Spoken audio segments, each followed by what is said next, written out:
Hello guys, എന്തൊക്കെ ശേഷം സുഖമാണ് ഞാൻ കേട്ടോ. പുതിയൊരു വീഡിയോകളിലേക്ക് കയറുന്ന സ്വാഗതം.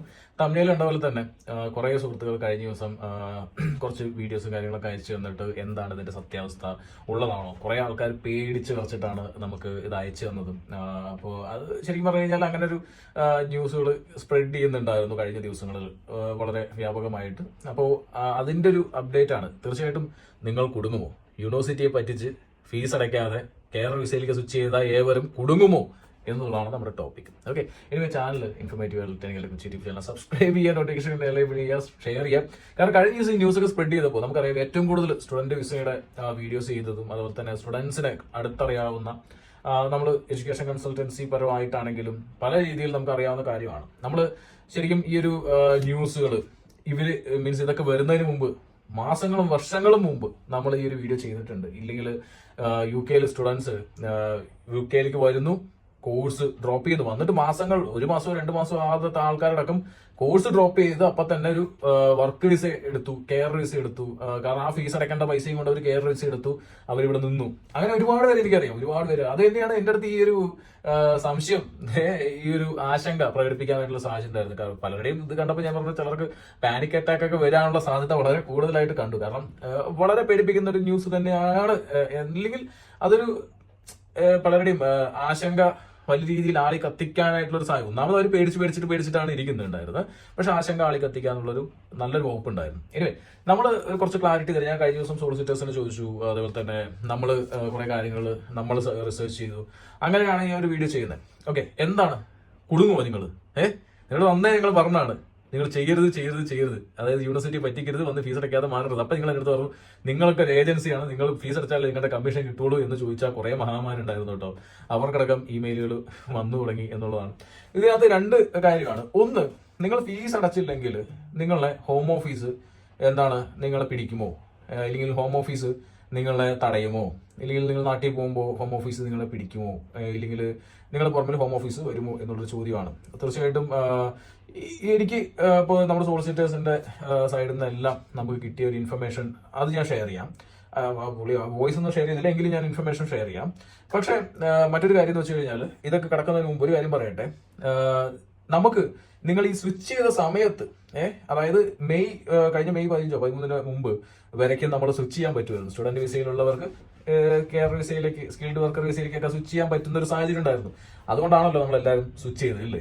എല്ലാവരും സ്വിച്ച് ചെയ്തു, ഫീസ് അടയ്ക്കാതെ യൂണിവേഴ്സിറ്റി പറ്റിച്ചിട്ടൊക്കെ സ്വിച്ച് ചെയ്തു. പക്ഷെ അന്ന് അത് ലീഗലായിരുന്നു, അല്ലേ? അന്ന് ലീഗലായിരുന്നു. കാരണം എന്ന് വെച്ച് കഴിഞ്ഞാൽ അന്ന് സ്വിച്ച് ചെയ്യാൻ പറ്റില്ല എന്നൊരു നിയമം ഉണ്ടായിരുന്നെങ്കിൽ നമ്മൾ സ്വിച്ച്, ഇപ്പം നമുക്ക് സ്വിച്ച് ചെയ്യാൻ പറ്റുമോ? പറ്റില്ല. കാരണം ഇന്ന് നമുക്ക് ആ നിയമമുണ്ട്. ഒരു സ്റ്റുഡന്റ് കോഴ്സ് കംപ്ലീറ്റ് ചെയ്യാതെ, ഫിനിഷ് ചെയ്യാതെ സ്വിച്ച് ചെയ്യാൻ പറ്റില്ല. യൂണിവേഴ്സിറ്റി ക്ലാരിറ്റി, അവർ ഒരു കംപ്ലീഷൻ സർട്ടിഫിക്കറ്റ് കാര്യങ്ങളെല്ലാം ഇമ്പോർട്ടന്റ് ആയിട്ട് ഇപ്പോൾ വരുന്നുണ്ട് വിസ ഫയൽ ചെയ്യുമ്പോൾ, അല്ലേ? പക്ഷെ അന്ന് അത് ഉണ്ടായിരുന്നില്ല. എല്ലാവർക്കും സ്വിച്ച് ചെയ്യാൻ പറ്റും, ലീഗലായിരുന്നു. ഇപ്പോൾ ഒരാൾക്ക് കോഴ്സ് എടുത്ത ഒരാൾക്ക് കോഴ്സ് വന്നു, ഇവിടെ ഇഷ്ടപ്പെട്ടില്ല, അത് ഡ്രോപ്പ് ചെയ്യാനുള്ള ഒരു അവസരം ഉണ്ടായിരുന്നു, അല്ലേ? വന്ന് ഒരു 6 മാസം കഴിഞ്ഞു, അല്ലെങ്കിൽ 1 മാസം കഴിഞ്ഞ് അവർ കോഴ്സ് ഇഷ്ടപ്പെട്ടില്ല, അവർ ഡ്രോപ്പ് ചെയ്യാനുള്ള സാധ്യത അന്നുണ്ടായിരുന്നു. അത് ചോദ്യം ചെയ്യാൻ സാധിക്കില്ലായിരുന്നു.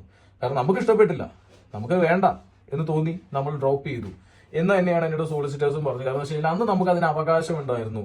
അതിന്റെ പേരിൽ ഒരിക്കലും ഹോം ഓഫീസ്, ഇപ്പൊ നിങ്ങൾ ഫീസ് അടച്ചില്ല എന്ന് പറഞ്ഞു കഴിഞ്ഞാൽ ഒരു കർട്ടൽമെന്റ് ലെറ്റർ യൂണിവേഴ്സിറ്റി സൈഡിൽ നിങ്ങൾക്ക് വരാം, ഇത്ര ദിവസം കൊണ്ട് നിങ്ങൾ ഫീസ് അടയ്ക്കുക, ഇല്ലെങ്കിൽ നിങ്ങളുടെ നാട്ടിൽ കയറ്റി വിടും, ഒരു 60 ദിവസം കൊണ്ട് നാട്ടിൽ കയറ്റി വിടും എന്നുള്ള ഒരു ഇമെയിൽ വരും. ഓക്കെ, അത് ഹോം ഓഫീസിന്റെ സൈഡിൽ വരും. കാരണം നിങ്ങൾ ഫീസ് ബ്രീച്ച് ചെയ്തു, അതായത് യൂണിവേഴ്സിറ്റിയുടെ നിയമങ്ങൾ ബ്രീച്ച് ചെയ്തു, അപ്പൊ നിങ്ങളെ അവിടുന്ന് ഡീപ്പോർട്ട് ചെയ്യാനുള്ള അവസരം ഉണ്ടായിരുന്നു.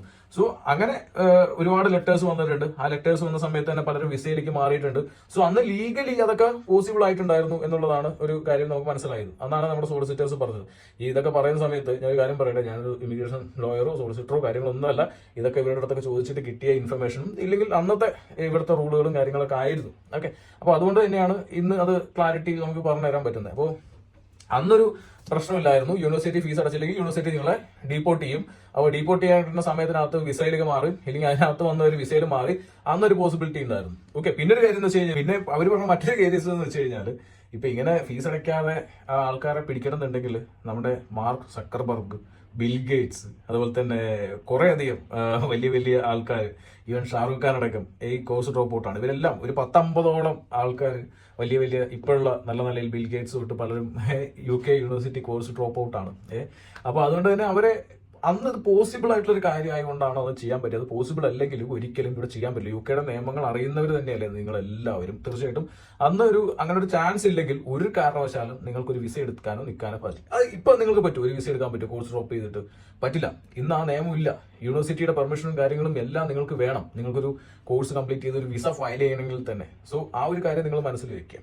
ഇനി മറ്റൊരു കേസ് എന്ന് വെച്ച് കഴിഞ്ഞാൽ, ഈ ഹോം ഓഫീസ് ഇത് നിങ്ങൾ പിടിക്കുകയോ ചോദിച്ചു കഴിഞ്ഞാൽ, ഒരിക്കലും കോഴ്സ് ഡ്രോപ്പ് ചെയ്ത് കഴിഞ്ഞാൽ യൂണിവേഴ്സിറ്റിയിൽ നിന്ന് നിങ്ങൾ കട്ടൽമെന്റ് ലെറ്റർ അയക്കും. നിങ്ങൾ ഇത്ര ദിവസം കൊണ്ട് നിങ്ങളുടെ സ്പോൺസർഷിപ്പ് അവർ വിഡ്രോ ചെയ്യും, അപ്പോൾ നിങ്ങൾ നാട്ടിൽ കയറി പോകണം എന്നുള്ളൊരു ലെറ്ററാണ് അയക്കുന്നത്. അല്ലാതെ ഹോം ഓഫീസിന്റെ പുറകിൽ ഈ പറഞ്ഞ നിങ്ങളുടെ പുറകിൽ കയറി വന്ന് നിങ്ങൾ പിടിക്കാനോ കാര്യങ്ങളൊന്നും നിൽക്കില്ല എന്നാണ് നമുക്ക് സോളിസിറ്റേഴ്സിന്റെ കാര്യം. കാരണം എന്ന് വെച്ച് കഴിഞ്ഞാൽ ഇത് പ്രൈവറ്റ് സെക്ടറാണ്. ഈ യൂണിവേഴ്സിറ്റീസ് എല്ലാം പ്രൈവറ്റ് കമ്പനീസ്, പ്രൈവറ്റ് സെക്ടേഴ്സ്, അല്ലെങ്കിൽ യൂണിവേഴ്സിറ്റീസ് ഒരു സെപ്പറേറ്റ് ഒരു ഇതാണ്. ഓക്കെ, അപ്പോൾ അതൊക്കെ വേണ്ടി നമ്മൾ ഈ പലിശക്കാരെ പോലെ പുറകെ നടന്ന് പിടിക്കുന്ന പരിപാടിയില്ല എന്നുള്ളതാണ് നമുക്ക് അറിയാനായിട്ട് സാധിച്ചത്. കാരണം അത് രണ്ട് വേറെ വേറെയാണെന്നാണ് നമുക്ക് മനസ്സിലാവുന്ന ഒരു സാഹചര്യം ഉണ്ടായത്. പിന്നെ മറ്റൊരു കാര്യം എന്ന് വെച്ച് കഴിഞ്ഞാൽ, നിങ്ങൾ ഫീസ് അടച്ചില്ലെങ്കിൽ ഒരുപാട് യൂണിവേഴ്സിറ്റി, ഇപ്പൊ കഴിഞ്ഞ മാസം ഞാനൊരു വീഡിയോ ചെയ്തായിരുന്നു, ഒരു സ്റ്റുഡന്റിന് അവൻ നാട്ടിൽ പോയിട്ട് ഇവിടുന്ന് ഡെപ്റ്റ് കളക്ഷൻ ഏജൻസി ലെറ്റർ അയക്കുന്നത്. അതായത് ഇവിടെ നമ്മുടെ നാട്ടിൽ പലിശക്കാരില്ലേ, നമ്മൾ പലിശ എന്തെങ്കിലും ബ്ലേഡ് ഓടിച്ചിട്ട് പിടിച്ചിട്ട് നിങ്ങളെ കൂമ്പിട്ടിടിച്ച് പൈസ തിരിച്ചു പിടിക്കുന്ന സെറ്റപ്പ്, അതേപോലെ അല്ല. എങ്കിലും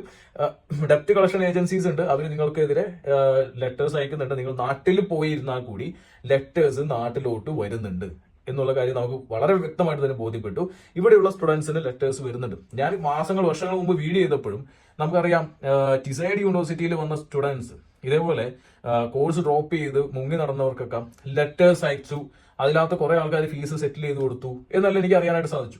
അങ്ങനെ കുറെ യൂണിവേഴ്സിറ്റീസ് ഇതേപോലെ അവരുടെ പാത പിന്തുടരുന്നുണ്ട്. അത് ഇതെല്ലാം ഡെപ്റ്റ് കളക്ഷൻ ഏജൻസിക്ക് കൊടുത്തു കഴിഞ്ഞാൽ അവർ ആ ഫീസ് ചോദിച്ച് നിങ്ങളുടെ പുറകിൽ മെയിൽ അയച്ചിട്ട് കാര്യങ്ങൾ വരും.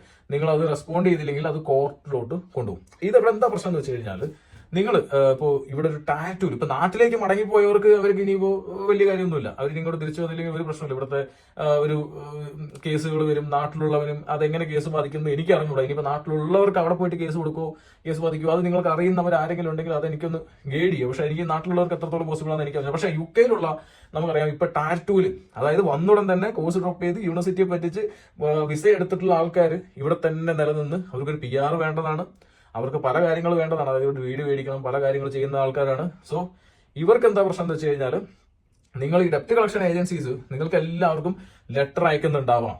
നിങ്ങൾ ചിലപ്പോൾ മുന്നേ ഏതെങ്കിലും സ്ഥലത്തായിരിക്കും താമസിച്ചിട്ടുണ്ടാവുക. നിങ്ങൾ ഇവിടെ വന്ന സ്റ്റുഡൻസിന്റെ ഒരു കാര്യം എന്ന് വെച്ച് കഴിഞ്ഞാൽ, അക്കോമഡേഷൻ മാറിപ്പോകും. വന്ന സമയത്ത് യൂണിവേഴ്സിറ്റിക്ക് കൊടുത്ത അക്കോമഡേഷൻ ഡീറ്റെയിൽസ് ആയിരിക്കില്ല കറന്റ് നിങ്ങളുടെ കയ്യിൽ ഉണ്ടാവുക, അല്ലെ? നിങ്ങൾ മാറി വേറെ എവിടെയെങ്കിലും പോയിട്ടുണ്ടാവും. സോ അവിടേക്ക് ഇങ്ങനെ നിരന്തരം അങ്ങോട്ട് ലെറ്റേഴ്സ് വന്നു കൊടുക്കുന്നുണ്ടാവും ഡെപ്റ്റ് കളക്ഷൻ ഏജൻസീസിന്റെ. നിങ്ങൾ എന്താണ് ചെയ്യേണ്ടത് വെച്ച് കഴിഞ്ഞാൽ, ഇപ്പോൾ ശരിക്കും നിങ്ങൾ യൂണിവേഴ്സിറ്റിയെ കോൺടാക്ട് ചെയ്യുക. ഇപ്പൊ ഡെപ്റ്റ് കളക്ഷൻ ഏജൻസി ലെറ്റർ അയക്കുന്നുണ്ടോ ഇല്ലയോ എന്ന് ആർക്കറിയാം, അല്ലെ? നിങ്ങൾക്ക് പോയ ഒരു വാക്ക് യൂണിവേഴ്സിറ്റിയെ കോൺടാക്ട് ചെയ്തിട്ട് ഇങ്ങനെ എന്തെങ്കിലും ഇഷ്യൂ ഉണ്ടോ എന്നുള്ള കാര്യം ഒരു ക്ലാരിറ്റി വരുത്തുക. ഓക്കെ, കുറെ യൂണിവേഴ്സിറ്റികളൊന്നും ചെയ്യുന്നില്ല. ആകെ എനിക്കറിയാവുന്ന ഒരു പേരിലുണ്ടാകുന്ന 2-3 യൂണിവേഴ്സിറ്റീസ് മാത്രമാണ് ഇങ്ങനെയൊക്കെ ചെയ്യുന്നുള്ളൂ. ബാക്കി ഒരുപാട് യൂണിവേഴ്സിറ്റീസ് ഒന്നും ഇതൊന്നും ചെയ്യുന്നില്ല. ഓക്കെ, അപ്പൊ നിങ്ങൾ ജസ്റ്റ് അയച്ചു നോക്കിയിട്ട് നിങ്ങൾ ഡെപ്റ്റ് കളക്ഷൻ ഏജൻസിയിൽ അങ്ങനെ എന്തെങ്കിലും ഈ ഫീസ് അടക്കേണ്ടതായിട്ടുണ്ടോ എന്നൊരു ചോദ്യം ചോദിക്കുന്നതിൽ തെറ്റൊന്നുമില്ല. കാരണം കോഴ്സ് ഡ്രോപ്പ് ചെയ്തവർക്ക് പലർക്കും ഫീസ് അടക്കേണ്ട ഒരു കാര്യമൊന്നുമില്ല. ചില യൂണിവേഴ്സിറ്റീസ് മാത്രമാണ് ഇങ്ങനെ ഓടിച്ചിട്ട് പിടിച്ചിട്ട് പരിപാടി ചെയ്യുന്നുണ്ട് ഡെപ്റ്റ് കളക്ഷൻ. സോ അത് ഉറപ്പുവരുത്തുക. അല്ലെങ്കിൽ ചിലപ്പോൾ അവർ കോർട്ടിലോട്ട് കൊണ്ടുപോകും. നിങ്ങൾ ഇവിടെ ഉണ്ടെന്ന് മനസ്സിലാക്കി കഴിഞ്ഞാൽ അത് കോർട്ടിലോട്ട് കൊണ്ടുപോകും. അത് ചലഞ്ച് ചെയ്യേണ്ടതായിട്ട് വരും. അപ്പോൾ ഫീസ് നിങ്ങൾ ആ സമയത്ത് അടക്കേണ്ടതായിട്ട് വരും. ഇല്ലെങ്കിൽ മുന്നേ കൂട്ടി നിങ്ങൾ അവരോട് സംസാരിച്ചിട്ട് ഇപ്പോൾ അടയ്ക്കണം എന്ന് പറഞ്ഞാൽ തന്നെ കുറച്ച് അടച്ചു കൊടുക്കാനുള്ള സെറ്റപ്പുകൾ ചെയ്യുവാണെങ്കിൽ നിങ്ങൾക്ക് ഇവിടെ തന്നെ നിൽക്കാം. ഇല്ലെങ്കിൽ നിങ്ങൾക്ക് അത് വലിയ രീതിയിലുള്ള വേറെ പ്രശ്നങ്ങൾ വരാനുള്ള സാധ്യത ഉണ്ട്. ഓക്കെ, അപ്പോൾ ഇപ്പൊ ഈ പറഞ്ഞ പോലെ തന്നെ ഹോം ഓഫീസ് ഇതേപോലെ തന്നെ ഈ പലിശക്കാരെ പോലെ പുറകെ നടന്നിട്ട് പിടിക്കുന്ന കാര്യങ്ങളൊന്നും എനിക്ക് അറിഞ്ഞുകൂടാ. അത് അങ്ങനെയുള്ള പോസിബിലിറ്റീസ് വളരെ കുറവാണ്. ഇതുവരെ നമ്മൾ ന്യൂസിൽ അങ്ങനെ ഒരു ഗവൺമെന്റ് ഇവർക്കൊരു ഹോം ഓഫീസിന് അങ്ങനെ ഒരു ഇൻസ്ട്രക്ഷൻ കൊടുത്തതായിട്ട് നമ്മൾ കണ്ടിട്ടില്ല. പിന്നെ അത് മാത്രമല്ല, ഇങ്ങനെ എന്തെങ്കിലും ഉണ്ടെങ്കിൽ ന്യൂസിലും കാര്യങ്ങൾ വരേണ്ടതാണ്. ഇപ്പൊ നമ്മളല്ല, അങ്ങനെയാണെങ്കിൽ മുന്നേ തന്നെ ഇവിടെ ഒരുപാട് നൈജീരിയൻ സ്റ്റുഡൻസും മറ്റു സ്റ്റുഡൻസ് അല്ല ഇന്ത്യൻ സ്റ്റുഡൻസ് അങ്ങനെയൊക്കെ ന്യൂസ് പെട്ടെന്ന് ലീക്കാവും. ഞാൻ ഇന്ത്യൻ നാഷണൽ സ്റ്റുഡന്റ് അസോസിയേഷനൊക്കെ ചോദിച്ചു, അങ്ങനെ ഒരു സംവിധാനം ഇതുവരെ കേട്ടിട്ടില്ല. പക്ഷേ ചില യൂണിവേഴ്സിറ്റികളിൽ നിന്ന് ഡെപ്റ്റ് കളക്ഷൻ ഏജൻസിക്ക് ലെറ്റേഴ്സ് കൊടുത്തിട്ടുണ്ട്. ഡെപ്റ്റ് കളക്ഷൻ ഏജൻസി നിങ്ങളുടെ പുറകിലുണ്ടാവും. ഓക്കെ, അത് നിങ്ങൾ ക്ലിയർ ചെയ്തില്ലെങ്കിൽ അത് ഇന്നല്ലെങ്കിൽ നാളെങ്കിൽ അത് വലിയ ഇഷ്യൂസ് ആയിട്ട് വരാനുള്ള സാധ്യതയുണ്ട്. അപ്പോൾ അത് മാത്രം ഒന്ന് ശ്രദ്ധിക്കുക. മാത്രമല്ല, തീർച്ചയായിട്ടും നിങ്ങൾ ഒരു കാര്യം യൂണിവേഴ്സിറ്റിക്ക് വിളിച്ച് പറയേണ്ട അല്ലെങ്കിൽ വിളിച്ച് അന്വേഷിക്കേണ്ട ഒരു വളരെ ഇമ്പോർട്ടൻ്റ് ഒരു കാര്യമുണ്ട്. എന്തെന്ന് വെച്ച് കഴിഞ്ഞാൽ, നമുക്കറിയാം ഇവിടെ തട്ടിയതിനും മുട്ടിയതിനും സ്കാംസ് ഒരുപാടാണ്. കാരണം നമുക്ക് HMRC സ്കാം വരുന്നു, പല ടൈപ്പിലുള്ള സ്കാമുകൾ നിങ്ങളടുത്ത് വരുന്നു, കോർട്ടിൽ നിന്ന് നിങ്ങൾ വിളിക്കും, പോലീസ് വിളിക്കും, പല കേസുകളുടെ പേരിൽ നിങ്ങൾ വിളിക്കും. സ്കാം ഇവിടെ ഭയങ്കര കൂടുതലാണ്. അപ്പോൾ നമുക്ക് എല്ലാവർക്കും അറിയാം, ഇതിനകത്ത് കൂടുതലും ഈ നോർത്ത് ഇന്ത്യൻ ബേസ്ഡ് ആയിട്ടുള്ള ഒരു ലോബിയാണ്, ഇല്ലെങ്കിൽ ഒരു വലിയൊരു സ്കാമേഴ്സാണ് ഇതിൻ്റെ പുറകിൽ ഇതിനകത്ത് വർക്ക് ചെയ്യുന്നത്. നിങ്ങൾക്ക് എല്ലാവർക്കും അറിയാവുന്നതാണ്. അപ്പോൾ ഈ ഒരു സ്കാമേഴ്സിന് വളരെ വ്യക്തമായിട്ട് അറിയാം, UK വന്നുള്ള സ്റ്റുഡൻസ് ഒരു കാലയളവിൽ എത്ര പേര് ഇതേപോലെ സ്കിപ്പ് ചെയ്തിട്ട്, അതായത് കോഴ്സും കാര്യങ്ങളും ഡ്രോപ്പ് ചെയ്തിട്ട് വിസ എടുത്തിരിക്കുന്നത് അല്ലേ. ഒരു പക്ഷേ ഈ ഡെപ്റ്റ് കളക്ഷൻ ഏജൻസിയുടെ പേരുകളിൽ നിങ്ങൾക്ക് മെയിലുകൾ അയക്കുന്നത്, ലെറ്റേഴ്സ് അയക്കുന്നതും ഒക്കെ അതിന് ചെറിയ പോസിബിലിറ്റീസ് ഒറിജിനൽ ഡെപ്റ്റ് കളക്ഷൻ ഏജൻസീസ് ആവാം. പക്ഷെ മെയിലുകൾ അയക്കുമ്പോൾ നിങ്ങളത് വളരെ, അതിപ്പോൾ ലെറ്റർ ആവട്ടെ മെയിൽ ആവട്ടെ ഏതും ആവട്ടെ, ഡെപ്റ്റ് കളക്ഷൻ ഏജൻസിയുടെ സൈഡിൽ നിന്ന് വന്നിട്ടുണ്ടെങ്കിൽ നിങ്ങൾ അവരെ കോൺടാക്ട് ചെയ്യുന്നതിന് പകരം യൂണിവേഴ്സിറ്റിയെ കോൺടാക്ട് ചെയ്യുക. യൂണിവേഴ്സിറ്റിയെ കോൺടാക്ട് ചെയ്തിട്ട് ഒരു ക്ലാരിറ്റി വരുത്തുക. കാരണം വലിയൊരു സ്കാം ഇതിന്റെ പുറകിൽ വരാനുള്ള സാധ്യത വളരെ കൂടുതലാണ്.